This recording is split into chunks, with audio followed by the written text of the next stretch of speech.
Alors, nous sommes toujours dans la partie collaboration française avec la Chine communiste. Donc, Dominique de Villepin, autre ex-premier ministre et collaborateur du Parti communiste chinois. Nous avons déjà vu Raffarin, Fabius, il y a aussi Juppé, etc. Alors lui, Dominique de Villepin, il est professeur émérite à la China European International Business School, CEIBS, depuis 2018. Il a siégé au comité international de la banque China Minsheng depuis janvier 2015. Il dirige une galerie d'art, donc c'est très éclectique tout ça, avec son fils à Hong Kong depuis 2020. Comme Premier ministre, il a continué la collaboration qu'avait commencé Jean-Pierre Raffarin avec le Parti communiste chinois. C'était entre 2005 et 2007, donc nommé par le même président de la République, évidemment, Jacques Chirac. Il se rend une fois par mois en Chine depuis une dizaine d'années, et il est très souvent invité à la télévision chinoise, où il fait régulièrement l'apologie du Parti communiste chinois.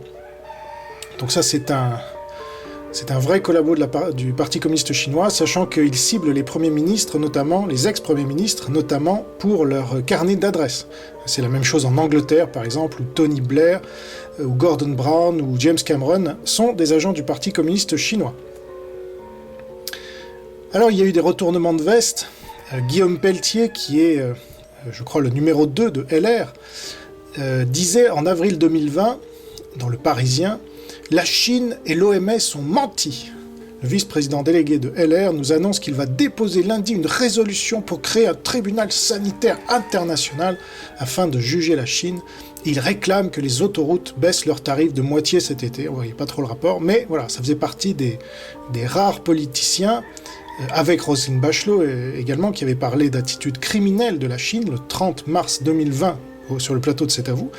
Guillaume Pelletier avait dénoncé la Chine, et puis, un an plus tard, il a retourné sa veste, parce qu'il fait partie de LR, le parti le plus collabo de la Chine communiste, donc je ne sais pas ce qui lui avait pris. En tout cas, il a été repris en main assez rapidement. On n'a plus entendu jamais parler de ce tribunal sanitaire international afin de juger la Chine. Et désormais, en avril 2020, il déclarait « Il faut coopérer avec la Chine et la Russie. Guillaume Pelletier propose que l'Europe engage une politique de coopération avec la Chine, Israël et la Russie pour accélérer la production et la distribution de doses de vaccins. » Et voilà. Alors Jack Lang, on entend moins parler que quand il était ministre de la Culture, mais il est toujours aussi important parce qu'il dirige l'Institut du monde arabe, et lui aussi est dans la main du Parti communiste chinois, donc il s'est rendu à Shanghai pour lancer en Chine la première fête de la musique à la française. Il a longtemps été ministre de la Culture, donc, dans le gouvernement de Mitterrand, qui comptait 5 ministres communistes. Il est favorable à ce que la France rejoigne les nouvelles routes de la soie, comme beaucoup d'ailleurs, je ne le marque pas systématiquement, mais quasiment tous les personnalités politiques de premier rang qui ont eu à se prononcer sur le sujet sont favorables à ce que la France rejoigne les nouvelles routes de la soie. Et en tant que président de l'Institut du monde arabe, il a participé à la cérémonie de signature entre la France et la Chine au Palais de l'Élysée, à Paris, le 25 mars 2019, comme vous le voyez, en présence donc de Xi Jinping. Donc ce n'est pas rien. Et finalement, avec sa femme Monique, il était invité au dîner d'État en l'honneur du président de la République populaire de Chine, donc Xi Jinping. C'était aussi le 25 mars 2019. Et donc, il fait vraiment partie des principaux collabos en France, puisque n'était invité qu'un très faible nombre de gens à ce dîner, qui était le signe des plus importants collaborateurs. Donc. Alors vous avez parmi ses collaborateurs aussi le clan Raffarin, donc tous ceux qui ont travaillé pour lui ou avec lui ou qui sont ses héritiers. Donc vous avez Xavier Bertrand, je ne reviens pas sur son cas, Jean Rotner, qui a poussé au reconfinement très vite, qui est président du conseil régional Grand Est, proche de Huawei, où s'est installée donc une usine de 400 personnes dans le Grand Est, à Brumath, en Alsace, donc au plein milieu de notre armée, ce qui permet de l'espionner facilement. Valérie Pécresse, quant à elle, est présidente du conseil régional d'Île-de-France, elle est membre du Paris-Shanghai Club, elle est proche de Huawei également. Édouard Philippe, comme on l'a vu, ancien Premier ministre, maire du Havre, reçu par Xi Jinping en personne. Bruno Le Maire, ministre de l'économie, défend Huawei. Tous ces gens-là sont proches de Raffarin et exercent des responsabilités importantes au sommet de l'État, que ce soit au niveau régional ou national.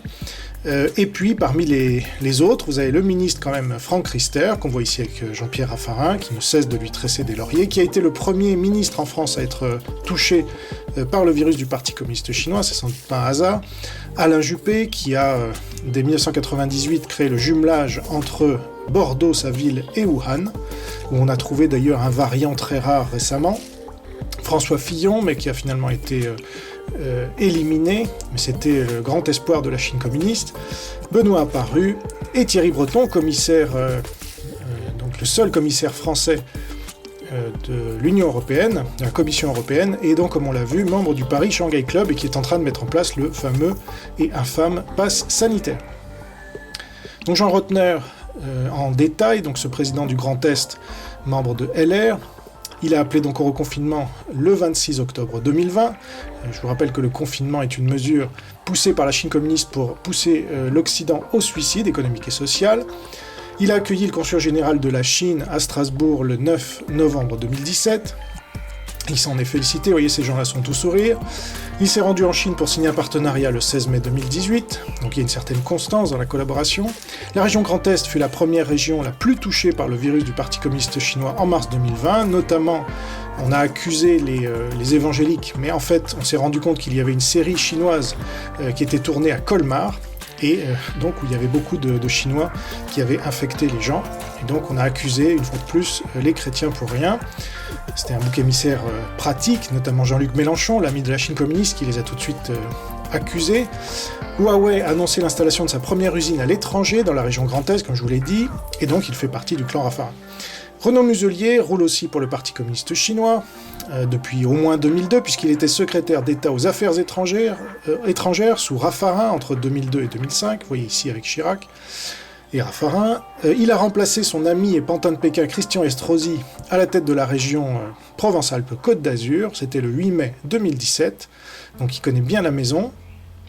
Le patron, donc la région PACA, est vraiment très LR et donc très pro-parti communiste chinois. On le voit ici avec le patron du groupe chinois Quechen Silicon Chemical, le 4 juillet 2017. Et toute la classe politique marseillaise était réunie à l'occasion de la venue de l'ambassadeur de Chine, que vous voyez ici. C'est une photo qui fait penser un peu à celle de Jésus, sans blasphémer, mais voilà, vous voyez tous ces gens qui sont autour du maître, et qui le regarde avec beaucoup de respect et d'humilité. C'est lui qui est au centre, et c'est parce que la Chine domine tous ces gens-là, qui sont leurs petits toutous, ces petits toutous. Donc c'était le 21 février 2018, on voit ici Christine Lagarde, Renaud Muselier, mais aussi le maire de Marseille, Jean-Claude Gaudin. On le voit aussi avec l'ambassadeur de Chine en France, Zhai Jun, le 31 mai 2018. Donc dès qu'il y a un nouvel ambassadeur, comme Liu Shei, il le reçoit avec les honneurs et le sourire, s'il vous plaît, le sourire du collabo. C'était le 27 février 2020.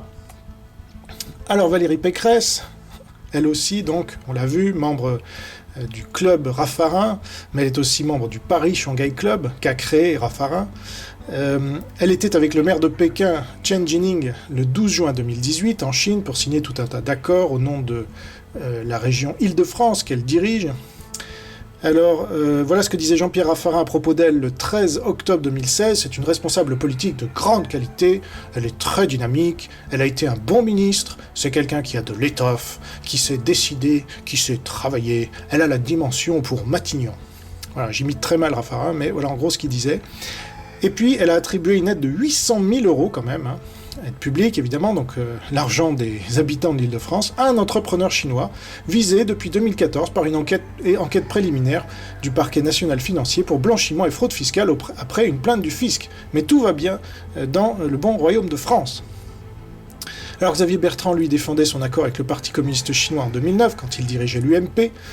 On pouvait lire dans l'Obs, le secrétaire général, avec une belle faute, de l'UMP a justifié son accord avec le Parti communiste chinois, affirmant que ce n'était pas un alignement sur ses positions. Accord qui passe mal au sein de la majorité, mais il n'y a qu'un seul député de l'UMP à l'époque qui a démissionné suite à la signature de cet accord infâme avec le parti le plus dictatorial au monde, qui se réclame toujours de Mao, qui a fait donc entre 60 et 80 millions de morts, on ne sait pas exactement. Donc Xavier Bertrand, c'est donc le signataire de cet accord en 2009, c'est aussi un grand ami de Jean-Pierre Raffarin, qui voulait qu'il devienne président des Républicains, mais ça ne s'est pas fait. En 2017, l'ambassadeur de Chine et un millier de membres de la communauté chinoise étaient invités par Xavier Bertrand à Lille pour célébrer l'entrée dans l'année du coq. Tous ces gens-là fêtent systématiquement le Nouvel An chinois, évidemment, inutile de vous le dire. Et en tant que président du Conseil régional des Hauts-de-France, il a invité Huawei pour leur événement Digital Impulse en octobre 2020. Alors ici vous avez une carte qui représente la présence de Huawei, bras armé du Parti communiste chinois. Bill Gertz, le journaliste américain qui enquête depuis plus de 20 ans sur le Parti communiste chinois, a qualifié Huawei d'agence de renseignement et pas simplement d'opérateur télécom. Donc vous voyez ici, c'est DIP, Digital Impulse. C'est un programme de soutien aux startups françaises, donc on en voit à Lille 2018-2020, à Paris en 2020, où est-ce qu'il y en a encore, à Lyon en 2018 avec ce cher Gérard Collomb, ou encore à Nice évidemment entre 2016 et 2019 avec ce cher Estrosi, ou encore à Bordeaux 2016, 2018, 2020. Donc là vous avez les villes les plus collabos et les maires les plus collabos qui ont le plus souvent un jumelage avec une ville chinoise et qui ont aussi ce partenariat avec Huawei. Bruno Le Maire déclarait donc que Huawei n'était pas interdit en France. C'était alors que Trump était encore président des États-Unis qu'il mettait une pression importante pour que la France abandonne ses liens avec Huawei. Mais les collabos du Parti communiste chinois ont tenu bon et Trump a été viré par un coup d'État organisé notamment par la Chine et par les démocrates américains. Donc tout va bien. Le 18 septembre 2020, Huawei annonçait qu'il allait dépenser 4 milliards de dollars en France dans les 4 ans. Jean-Marie Le Guen, donc ancien président du groupe d'amitié France-Chine à l'Assemblée nationale, devenait membre du conseil d'administration de Huawei France et remplaçait en cela Jean-Louis Borloo, qui était longtemps maire de Valenciennes, comme vous voyez en haut à droite, une ville test de Huawei, comme Nice d'ailleurs, en bas à droite avec Christian Estrosi, pour tester donc les villes où tout le monde sera reconnu facialement et donc traqué, fiché, comme en Chine communiste. C'est ça le projet de ces gens-là. Merci beaucoup. Et donc vous voyez en bas tous les présidents et premiers ministres sous lesquels Huawei a pu s'installer, s'infiltrer en France, à partir évidemment de Jean-Pierre Raffarin qui a ouvert les vannes avec Jacques Chirac. Autre carte, celle des Instituts Confucius en France, avec leurs collabos qui ont permis à ces instituts qui sont des centres d'espionnage et de propagande du Parti communiste chinois, sous couvert d'échanges culturels, de s'installer en France. Donc vous voyez ici la ville ou la région, avec à droite, entre parenthèses, l'année de l'inauguration. Donc la plupart sont des instituts Confucius non business, et certains, comme à Rouen par exemple, en 2014, Laurent Fabius a inauguré un institut Confucius business, et donc en tout il y en a 21, et vous voyez à droite que c'est sous Sarkozy qu'il y en a eu le plus, puisque en 2010 seulement, il y a eu 6 instituts Confucius qui se sont installés, c'est-à-dire plus que sous Macron, plus que sous Hollande, voilà. Et en tout, donc, 21 instituts. Ça a commencé doucement, avec Raffarin le premier en 2005, toujours Raffarin en premier, vous voyez, à Poitiers.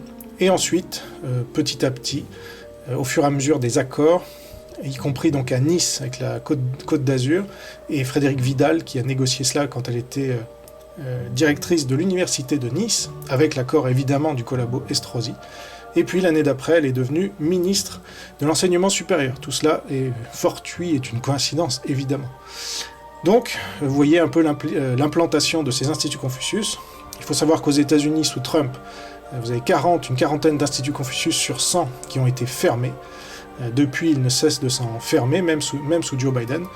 Et en Suède, tous les instituts Confucius ont été fermés, parce que ce sont vraiment des outils de l'ennemi qui sont là pour nous affaiblir et nous tuer in fine. Alors, autre carte avec le jumelage entre les villes françaises et chinoises. Donc j'indique que les jumelages est sain avec les pays démocratiques, mais avec la Chine communiste, c'est la garantie de pratiques telles que l'espionnage, l'infiltration, le vol de secrets technologiques et militaires, etc. Un peu comme les instituts Confucius, puisqu'en plus les instituts Confucius touchent l'enseignement supérieur. Donc là vous voyez un peu toutes les villes qui sont jumelées avec des villes chinoises. Donc vous voyez Bordeaux, en 98 avec Wuhan. Alors, je ne connais pas le nom de toutes les villes, en tout cas elles peuvent être retrouvées dans mes livres chroniques de la Troisième Guerre mondiale. Mais vous voyez que toutes ces villes sont jumelées. Il n'y a pas beaucoup de régions qui échappent au jumelage avec la Chine communiste. On pourra noter quand même Le Havre, qui est dirigé actuellement par Édouard Philippe, qui est en train de revenir sur le devant de la scène après avoir collaboré en tant que Premier ministre, donc rôle très important. Et maintenant, il est redevenu maire du Havre, mais il va être décoré de la Légion d'honneur apparemment. J'enregistre là début juin, donc c'est le Parisien qui a annoncé ça le 3 juin. Et donc il est vraiment dans les petits papiers de Pékin, si je puis dire. Alors on a appris que, par France Culture, le 11 mai 2020, que les robots chinois de tests PCR étaient en place un peu partout dans le pays, donc de la marque BGI. Alors je vous lis l'extrait, ces robots chinois sont des machines haut débit MGI SP960 qui permettent d'effectuer plus de 2000 tests de dépistage par jour en augmentant le débit d'extraction des acides nucléiques dans les échantillons à analyser. C'est ainsi que fin mars, 20 machines ont été commandées par la Direction Générale de la Santé au nom de l'État français à la société MGI qui appartient au groupe chinois BGI, Beijing Genomics Institute. Donc l'article c'est Covid-19, 700 000 tests par semaine, un objectif trop ambitieux. Donc vous vous rappelez que le premier à avoir poussé les tests PCR dans le pays, c'est un certain professeur Raoult, qui collabore avec la Chine communiste. J'ai pu en parler avec le docteur Louis Fouché, et il reconnaissait bien volontiers qu'il y avait un appareil BGI dans l'institut du professeur Raoult, l'IHU, mais que les données génomiques donc ne remontaient pas jusqu'en Chine. Mais moi je lui répondais qu'on n'en avait aucune preuve et qu'il faudrait une enquête. Donc l'un des buts des tests PCR, c'est notamment de faire gonfler la peur en faisant gonfler le nombre de cas, souvent artificiellement, et d'autre part de faire remonter un maximum d'informations génomiques à la Chine communiste. Donc ici on n'a pas la preuve que c'est le cas en France, mais généralement les Chinois ne font pas ça au hasard. Et donc souvent ils ont offert des robots comme cela, de tests PCR. Et donc on pouvait lire la dépêche Reuters le 5 août 2020, en plus des kits de tests, la société distribue une technologie de séquençage de gènes qui pourrait menacer la sécurité nationale. Les séquenceurs sont utilisés pour analyser le matériel génétique et peuvent débloquer des informations personnelles. BGI appelle les chercheurs internationaux en santé à envoyer des données virales générées sur son équipement ainsi que des échantillons de patients testés positifs au Covid. Il faut savoir que 700 millions de Chinois, les hommes, ont été séquencés, on peut dire, leur ADN a été séquencé par la Chine communiste, qui veut ficher les Chinois de toutes les manières possibles et imaginables. Et comme ces tentacules, comme on l'a vu dans la toute première partie de ce documentaire, s'étendent aux quatre coins du monde, il veut faire la même chose pour le monde entier. Donc il récupère un maximum d'informations de toutes sortes sur tout le monde pour pouvoir mieux les manipuler, avoir une vision sur les gens qui pourraient s'opposer à sa dictature. Et voilà, nous en sommes là. Alors l'État français collabo a aidé le Parti communiste chinois de multiples façons, et notamment via des transferts technologiques nucléaires, ça c'était entre 2011 et 2012, avec notamment EDF et Proglio qui se gargarisaient d'avoir permis à la Chine d'avoir des centrales nucléaires, Areva et CGN-PC, qui est donc l'équivalent d'Areva au niveau chinois. Entre 2003 et 2017, il y a eu évidemment les transferts technologiques au niveau biologique ou bactériologique. Le P4 de Wuhan a été donné quasiment clé en main pendant toutes ces années, grâce à Alain Mérieux, qui a reçu la médaille de l'amitié du Parti communiste chinois pour cela, et avec le concours évidemment des gouvernements successifs depuis Jean-Pierre Raffarin, qui a été le premier à initier cela, sous prétexte de l'épidémie de SARS de 2003. Et entre 2003 et 2020, vous avez eu un transfert de compétences juridiques pour le code civil chinois, les contrats des nouvelles routes de la soie, donc qui sont ces pièges à dettes, etc. Donc les Français sont tout à fait coupables, en tout cas ceux qui ont participé à cette collaboration, au transfert de compétences, parce que dans le code civil chinois, on justifie évidemment les discriminations qui sont faites envers les minorités, et les contrats des nouvelles routes de la soie sont donc les pièges à dettes, c'est ce qui permet une colonisation dure, visant à détenir la propriété d'un maximum de terres des pays où on s'installe. Voilà. Alors Philippe Douste-Blazy, lui, il est très proche du Parti communiste chinois depuis longtemps, Mais il était encore vu jusqu'à assez récemment par beaucoup de Français comme un grand résistant qui défendait l'hydroxychloroquine, etc., qui était proche du professeur Raoult. Alors, proche du professeur Raoult, il l'est en effet puisqu'il siège au conseil d'administration de l'UHU de Marseille, aux côtés de Didier Raoult, de Renaud Muselier, dont on vient de voir que c'était un collabo de la Chine communiste, et Geneviève Ferazo, qui roule elle aussi pour le Parti communiste chinois. Donc en fait, c'est ce qu'on appelle l'opposition contrôlée. Donc il a cautionné le documentaire Hold Up dans un premier temps, mais parce que ce documentaire dédouanait la Chine communiste, et puis quand il y a eu une partie, la suite, Hold Up Plus, qui ne dédouanait plus la Chine communiste, là il a dit je ne veux pas faire partie de cette nouvelle version. Et donc il a été retiré de cette nouvelle version. Le 14 février 2020, il présentait ses meilleurs vœux pour la Chine, sur la chaîne d'État chinoise CGTN, donc ceux qui s'expriment généralement sur cette chaîne, c'est généralement qu'ils sont collabos du Parti communiste chinois. Le professeur Raoult, comme on le verra, s'est exprimé aussi sur cette chaîne. Philippe Douste-Blazy, quand il était ministre, il a signé le traité bilatéral avec le Parti communiste chinois sur le futur P4 de Wuhan en 2006, donc c'était sous Dominique de Villepin et Chirac. Et enfin, il est membre de la Fondation France-Chine, avec comme président d'honneur Dominique Strauss-Kahn. Cette fondation est un peu le pendant de la France-China Foundation, mais créée par une autre faction du Parti communiste chinois. Alors on me parle souvent de Raphaël Glucksmann, qu'il serait un grand opposant de la Chine communiste parce qu'il dénoncerait le génocide des Ouïghours. Mais ces gens-là oublient qu'ils ne demandent jamais, par exemple, que le Parti communiste chinois soit détruit. Donc c'est un peu si, en 1940, il avait demandé à ce que les camps de concentration où les nazis détruisaient les juifs soient détruits, mais sans toucher à l'Allemagne nazie. Ça n'a pas grande conséquences. Il n'a jamais condamné le Parti communiste chinois pour la pandémie et ses conséquences, et surtout il a été élu grâce au soutien de deux collabos du Parti communiste chinois de taille, à savoir Cazeneuve, qui a inauguré en 2017 le laboratoire P4 de Wuhan, comme chacun sait, et qui l'a soutenu pour sa campagne aux européennes, sans lequel il n'aurait jamais été élu, et évidemment François Hollande, qui l'a soutenu à bout de bras, alors qu'il a lui-même collaboré, évidemment, en tant que président de la République entre 2012 et 2017, avec la Chine communiste. Donc pendant ces 5 ans, il a signé 5 traités bilatéraux avec le Parti communiste chinois, il a rencontré plusieurs fois Xi Jinping ou d'autres cadres du Parti communiste chinois, il a laissé s'installer un centre de R&D de Huawei à Nice, c'était en 2014, il a inauguré 5 instituts Confucius, même si c'était moins que Sarkozy, c'était quand même pas mal, donc je rappelle, financé par l'armée chinoise. Il a inauguré donc le laboratoire P4 de Wuhan via son premier ministre Cazeneuve, et depuis, on l'a vu au Forum Boao en 2019, qui est l'équivalent pour la Chine de Davos. C'est pour ça qu'on le surnomme le Davos asiatique.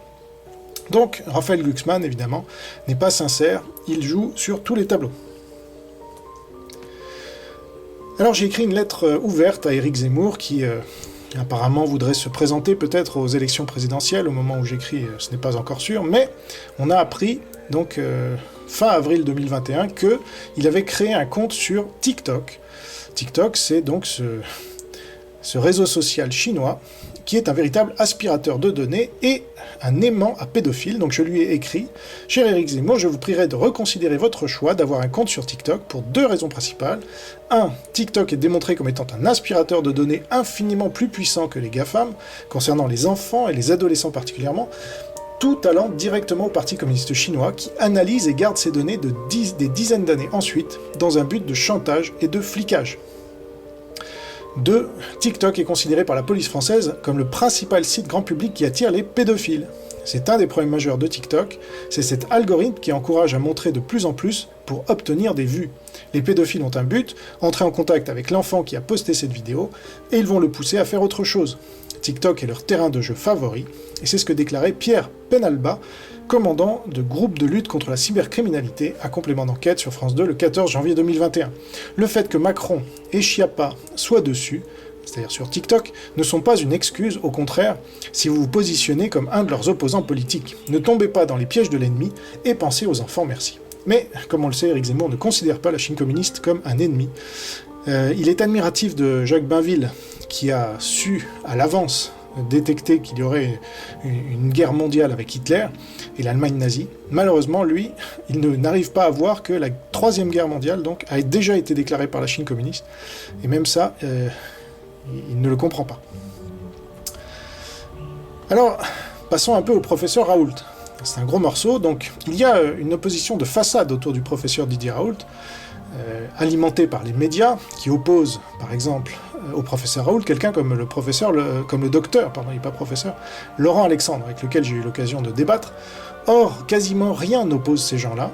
Ils sont pour les tests PCR, pour la vaccination, pour la censure des lanceurs d'alerte, pour l'isolement des personnes testées positives, ils sont proches du pouvoir, ils font l'apologie de la Chine communiste, ils font l'apologie de Bill Gates, ils croient à l'origine naturelle du virus, ils disent que l'avenir sera technologique, ils passent souvent dans les médias, ils ont une chronique hebdomadaire dans un magazine, où ils en ont eu une, comme Raoult, entre 2016 et 2018 au point. La seule chose qui les différencie vraiment, c'est l'hydroxychloroquine. Et donc, comme les médias n'ont cessé d'alimenter la polémique sur ce potentiel traitement, eh bien nos deux hommes se sont opposés violemment, alors qu'en fait ils étaient d'accord sur l'essentiel, c'est-à-dire tout le reste. Donc comme je l'ai dit, l'IHU de Marseille utilise des tests PCR du chinois BGI, qui fichent le peuple chinois, et d'autres. Donc ça c'était une dépêche Reuters du 5 août 2020 qui le disait, dans les revues scientifiques et en ligne, BGI appelle les chercheurs internationaux en santé à lui envoyer des données virales générées sur son équipement, ainsi que des échantillons de patients testés positifs au Covid-19. Voici les réseaux du professeur Raoult. Donc comme vous le voyez, il n'est pas du tout hors système, il est en plein dedans. Donc je parlais de Philippe Douste-Blazy, il est membre de la Fondation France-Chine et du conseil d'administration de l'IHU. Renaud Muselier, président PACA, collabo du Parti communiste chinois et membre du conseil d'administration de l'IHU de Marseille. Geneviève Fioraso, ancienne ministre de Hollande, collabo du Parti communiste chinois, puisqu'elle a signé 13 accords avec le Parti communiste chinois, et membre du conseil d'administration de l'IHU de Marseille. Delfrécy est un autre membre éminent du conseil d'administration de l'IHU de Marseille, et comme vous le savez, il est aussi le président du conseil scientifique. Donc quand Raoult s'oppose à lui, en fait c'est vraiment factice, c'est une opposition de façade, c'est du théâtre, sachant que Jean-François Delfrécy est aussi membre de la Fondation Mérieux, dont est membre un certain professeur Didier Raoult, et aussi un certain Alain Mérieux, voilà, le même qui a été décoré par Xi Jinping. Il y a aussi François Gros, qui est proche du Parti communiste chinois depuis 1977, et Robert Sebag, qui est donc à Sanofi depuis 2006. Donc cette fondation Mérieux, là, rassemble tout le gratin de la collaboration du Parti communiste chinois en France, et le professeur Raoult en fait partie, ce qui n'est pas étonnant comme on va le voir plus tard, puisqu'il n'arrête pas de faire l'apologie du Parti communiste chinois. Enfin, et last but not least, il a comme assistant personnel un militant LREM proche du président de la République, Emmanuel Macron en personne, qui a déclaré donc en mars 2017, pendant sa campagne présidentielle, « Je suis maoïste ». Voilà, comme disait, il citait aussi Deng Xiaoping, le boucher de Tiananmen, en disant, comme disait Deng Xiaoping, l'important pour le chat n'est pas d'être blanc ou noir, c'est d'attraper les souris. Voici la preuve, donc la copie d'écran de l'Institut Mérieux, de la Fondation Mérieux par exemple, où on voit Alain Mérieux, Chantal Mérieux, donc il y a toute sa famille, Olivier Mérieux, Alexandre Mérieux. Je rappelle qu'Alexandre Mérieux et Alain Mérieux font partie de la France-China Foundation. Et vous voyez, professeur Jean-François Delfrécy et professeur Didier Raoult. Alain Mérieux, eh bien, c'est un milliardaire et un grand ami du Parti communiste chinois. Il est un des seuls Français, les deux seuls avec Jean-Pierre Raffarin, à avoir été honoré ou déshonoré. Quand on est résistant en français, on pense déshonoré, de la médaille de l'amitié par Xi Jinping. C'est un membre de LR, ex-UMP donc, qui signait cet accord avec le Parti communiste chinois en 2009, comme on l'a vu. Il a toujours été proche de Chirac et de Raffarin, donc il fait vraiment partie du clan Raffarin. Il a supervisé donc ce projet P4 à Wuhan de 2008 à 2015. C'est en 1999 que le premier P4 français a été créé, c'était à Lyon, et c'était donc le sien. Sans lui, on peut dire qu'il n'y aurait pas eu de P4 à Wuhan. Il est membre du conseil stratégique de la France-China Foundation. Sa fortune est passée de 5 à 8 milliards d'euros, mais c'est un hasard bien sûr, et ça n'a rien à voir avec les tests PCR et la pandémie. C'était entre 2019 et 2020. Et finalement, il dirige la Fondation Mérieux, qui compte comme membre, comme nous l'avons vu, le professeur Jean-François Delfrécy et le professeur Didier Raoult. Donc là, on commence un peu mieux à comprendre à quelle sauce on nous mange, et quels sont le théâtre d'ombre qu'on nous joue dans les médias. Autre visuel qui permet de rentrer un peu plus dans les détails du réseau d'Alain Mérieux, donc ami de Xi Jinping, la fortune plus 3 milliards de dollars en 2020, il a reçu la médaille de l'amitié du Parti communiste chinois, il est proche de Chirac et Raffarin, ça change pas, il a toujours donné les clés du P4 de Wuhan au Parti communiste chinois, il est toujours à la tête de la Fondation Mérieux, Mais ce qu'on apprend aussi, c'est que parmi les partenaires de cette fondation, il y a Sanofi Pasteur, Sanofi États-Unis, Gilead et la fondation Gilead. Tiens donc, cette fondation, cette entreprise que le professeur Raoult dénonce quasiment à chaque vidéo qu'il peut faire. Il est membre du conseil stratégique de la France China Foundation, on l'a vu, avec Raffarin, Fabius, Édouard Philippe, Bruno Roger, Banque Lazare, Denis Duverne, AXA. Et parmi les young leaders, on a Olivier Véran, Sybille Veil, Agnès Pannier-Runacher et Franck Rister. Mais il faut noter aussi qu'Alexandre Mérieux, donc son fils, est patron de BioMérieux, il a pris sa suite. Il est lui aussi young leader de la France China Foundation. Et l'ancien patron de BioMérieux, c'est-à-dire avant Alexandre Mérieux et après Alain Mérieux, c'était un certain Stéphane Bancel, qui est aujourd'hui patron de Moderna, et qui pousse la vaccination des adolescents. Et alors lui, comme par hasard aussi, il est devenu milliardaire, mais c'était en avril 2020, donc ça n'a absolument rien à voir avec la pandémie, vous serez bien d'accord avec moi. Alors le professeur Raoult a fait l'apologie des vaccins dès le mois de janvier 2021, puisque le 15 janvier 2021, dans la vidéo qu'il a mise en ligne sur le compte, la chaîne YouTube de l'IHU de Marseille, il a déclaré sur le court terme, quelques mois, on sait que le vaccin n'est pas dangereux. Voilà, on sait ça. Il y a une chose dont on est sûr aujourd'hui, c'est qu'il n'y a aucun risque ou effet secondaire à vacciner contre la Covid-19 à moyen terme. Et quelques mois plus tard, évidemment, c'est-à-dire il y a peu de temps, là, il y a quelques semaines, il s'est contredit en disant que le vaccin avait beaucoup d'effets secondaires. Mais voilà, il a poussé le vaccin, donc en détail, il est très souvent interviewé par la télévision d'État chinoise, où il défend la thèse fausse du virus naturel, contrairement au professeur Montagnier, donc, qui a mis en cause le gouvernement chinois pour avoir menti à son peuple et au reste du monde. Il fait très souvent l'apologie de la Chine communiste, comme on le verra. Son IHU compte des mondialistes, comme Juste Blasi, membre de la Fondation France-Chine, donc j'y reviens pas. Il est proche de collabos de la Chine, comme Renaud Muselier, j'y reviens pas non plus. Il est membre de la Fondation Mérieux, j'y reviens pas non plus. Et il a fait la promotion, notamment dans une de ses vidéos vues plus d'1 million de fois, d'une montre connectée chinoise. Il insistait bien chinoise, début 2021, alors que les données médicales peuvent aller au Parti communiste chinois.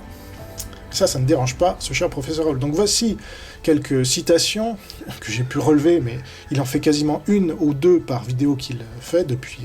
il fait beaucoup de vidéos, donc... Il s'est rendu en Chine pour transmettre ses compétences en 2005.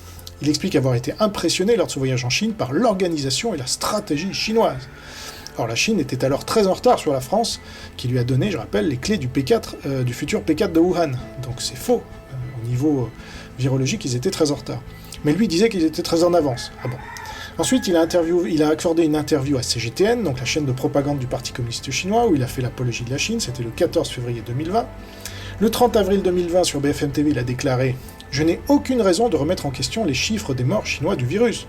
Je ne sais pas si les politiques chinois mentent plus que les autres, je n'ai pas de raison de le croire, hein, c'est bien connu. » Non mais franchement, donc... nouvelle interview accordée à CGTN 3 mois après la précédente, le 17 mai. Donc c'est la chaîne de propagande du Parti communiste chinois pour dédouaner, et là il fait cette déclaration pour dédouaner le Parti communiste chinois de la responsabilité dans la pandémie. Chaque fois qu'il y a un virus nouveau qui apparaît, tout le monde peut avoir l'hypothèse que ça a été fabriqué par l'homme, mais pour l'instant, personne ne sait faire des virus pathogènes chez l'homme. Il a répété ça à l'antenne de Sud Radio, chez André Berkoff, ces derniers jours. Malgré donc le scandale des emails de Fauci, qui démontre en effet que même Fauci lui-même a financé les recherches sur le gain de fonction dans ce laboratoire P4. Ensuite, sur BFM TV, le 3 juin, il fait de multiples apologies de la Chine communiste. À nouveau, le 24 juin, lors d'une audition à l'Assemblée nationale, carrément. Et puis le 9 octobre sur CNews, à nouveau apologie de la Chine. On a fait l'IHU impressionné en particulier par ce qui se passait en Chine, parce que j'ai vu ça réalisé il y a 15 ans en Chine. Et puis sur Twitter, il en fait aussi beaucoup l'apologie, comme par exemple le 21 octobre 2020, la Chine prend le leadership mondial. Alors voilà ce qu'il déclarait dans Le Point, parce qu'il avait une chronique donc hebdomadaire pendant 3 ans, dans ce journal donc dirigé par Kering qui a 30% de son chiffre d'affaires en Chine, et donc dont la ligne éditoriale est très influencée par la Chine, évidemment. Alors le 17 mars 2017, il déclarait « Entre 1968 et 1980, l'Université libre de Vincennes a permis la domination de l'intelligentsia française des années 70. Comment renouer avec cette effervescence ? Google classe par citation, tout secteur scientifique confondu, les chercheurs, vivants ou morts, sur leur influence, et il y a dans les premiers Foucault, Deleuze et Derrida, tous partenaires de l'opération pionnière de Vincennes, hélas terminée en 1980. Donc là, le professeur Raoult ne se cache pas de faire l'apologie de l'extrême gauche philosophique qui... il n'en a jamais fait l'apologie comme cela, mais cette extrême gauche-là, par exemple, Foucault, a fait l'apologie de la pédophilie, par exemple, ça ne l'a pas dérangé, il trouve que c'est vraiment génial. Il a fait l'apologie de la dictature du prolétariat, de la violence, etc. Alors ça, pour le professeur Raoult, c'est la panacée, apparemment. Et donc, comme le disait Jordan Peterson, qui est thérapeute clinique, professeur de psychologie à l'Université de Toronto, un auteur canadien, le marxisme a muté en devenant le postmodernisme et la politique identitaire, ce qui est vraiment sournois. C'était surtout une conséquence des intellectuels français, Derrida, Foucault, etc. Le professeur Raoult dit qu'il n'y a pas de Français de souche, ça n'existe pas. Il est très proche de l'Afrique car il est né au Sénégal, et il a beaucoup d'étrangers dans son IHU de Marseille, il en est très fier. Et il n'hésite pas à faire l'apologie de l'Afrique, alors que l'Afrique est prise en main par la Chine communiste. C'est peut-être un hasard. Alors il a fait de nombreuses fois la propagande du Parti communiste chinois, là j'ai repris des citations que j'ai déjà dites, donc je ne vais pas les répéter, mais vous voyez les images. Plus récemment, le 15 février 2021, il était interviewé longuement sur CNews, et voilà ce qu'il a déclaré. Pour les maladies contagieuses, il faut faire comme on fait pour les maladies contagieuses, il faut essayer de détecter les patients contagieux et les isoler de la famille, car on sait que ça marche à tous les coups. Il justifiait ainsi la séparation des familles, ce que j'ai réussi à faire condamner par le docteur Louis Fouché. Quand j'ai pu échanger avec lui, il a dit « c'est pas par rapport au professeur Raoult, mais ce propos est inacceptable ». Et en effet, il l'est. Alors, il y a aussi dans le cercle rapproché de Raoult, le professeur Christian Perron, qui est un autre mondialiste et turiféraire de la Chine communiste. Il a toujours défendu le professeur Raoult, qui ne cesse de faire l'apologie de la Chine communiste, ça ne le dérange pas. Il a réalisé une vidéo avec Philippe Douste-Blazy, membre de la Fondation France-Chine, comme on l'a vu, ancien secrétaire général adjoint de l'ONU. Il a déclaré qu'il n'avait aucun problème avec le vaccin chinois, s'il est bien toléré. Pourtant, Pékin a brûlé les étapes de l'achèvement de la phase 3 des essais cliniques à grande échelle, qui a précédé son homologation. Et voilà ce qu'il déclarait sur RTL le 24 juin 2020. Les gens ont fait ce qu'il fallait, comme les Chinois, les Marocains, les Portugais, comme Raoult, et comme nous, à Garches, on a moins de morts que le réseau de la PHP à Paris. Donc, vous voyez, il y a une opposition entre la province et Paris, ce qui est assez classique. Mais dire que les gens ont fait ce qu'il fallait comme les Chinois, c'est-à-dire que les Chinois ont enfermé de force les gens chez eux, jusqu'à ce qu'ils meurent souvent. Donc, on se doute bien que c'était pas une chose à faire.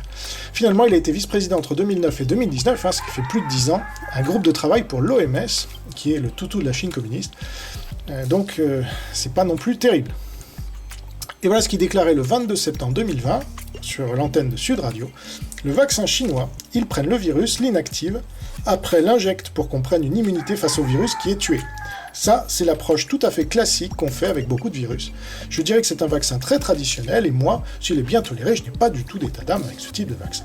Eh bien, c'est un vaccin dont les autorités chinoises ont reconnu elles-mêmes qu'il ne fonctionnait pas, et dont on peut constater qu'il fait repartir l'épidémie là où il est inoculé.